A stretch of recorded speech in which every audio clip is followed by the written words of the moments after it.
పెళ్ళైనా పండగైనా వేడుక ఏదైనా పట్టు చీరల ప్రత్యేక వేదిక వారాహి సిల్క్స్.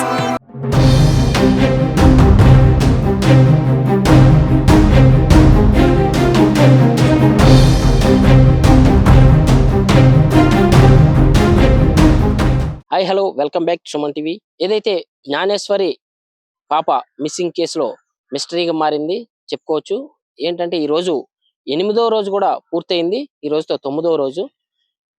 దీనికి సంబంధించి అప్డేట్ ఏంటంటే నిన్న జరిగిన కుక్క మరణానంతరం ఏదైతే ఈ తోటంతా కూడా గాలించేందుకు ఈరోజు ప్రత్యేకించి ఎస్డిఆర్ఎఫ్ బలగాలు, పోలీస్ బలగాలు, అలాగే ఈ రెండింటితో పాటు మరిన్ని బలగాలని ఇక్కడికి పంపించినటువంటి ఏదైతే ఎన్డీఆర్ఎఫ్ బలగాలు, అలాగే ఈ అటవీ శాఖ అధికారులు కూడా ఈరోజు ప్రత్యేకించి మళ్ళీ అడివంతా కూడా జల్లెడ బట్టే పనిలో పడ్డారు ఈరోజు ఉదయం నుంచి కూడా.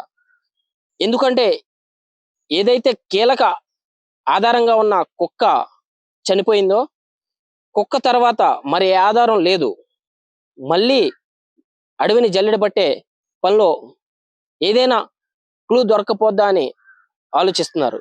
దాని గురించి ఈరోజు ప్రత్యేకించి 4-5 బృందాలు అన్ని కూడా ప్రత్యేకించి మళ్ళీ అడవిలోకి దిగాయి చూసుకోవచ్చు.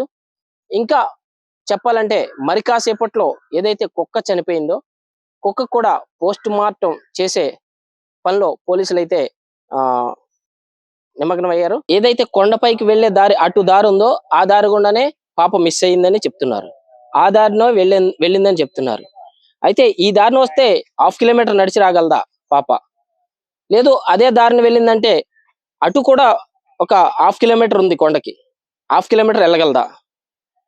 పాప ఎలా మిస్ అయిందనే మిస్టరీ ఇప్పటికీ కూడా వేయడం లేదు. ఇటు పోలీసులకు అటు అధికార యంత్రాంగానికి కూడా ఒక సవాల్గా మారిందని చెప్పుకోవచ్చు. ఏదేమైనా ఇక్కడి నుంచి ఒక 1/2 కిలోమీటర్ దూరంలో కానీ ఊరుంది, సిహెచ్ అగ్రహారం గ్రామం. ఒక 1/2 కిలోమీటర్లో ఇక్కడ నుంచి ఒక 1/2 కిలోమీటర్ ఇక్కడికి డైలీ కూలీలు వస్తుంటారు.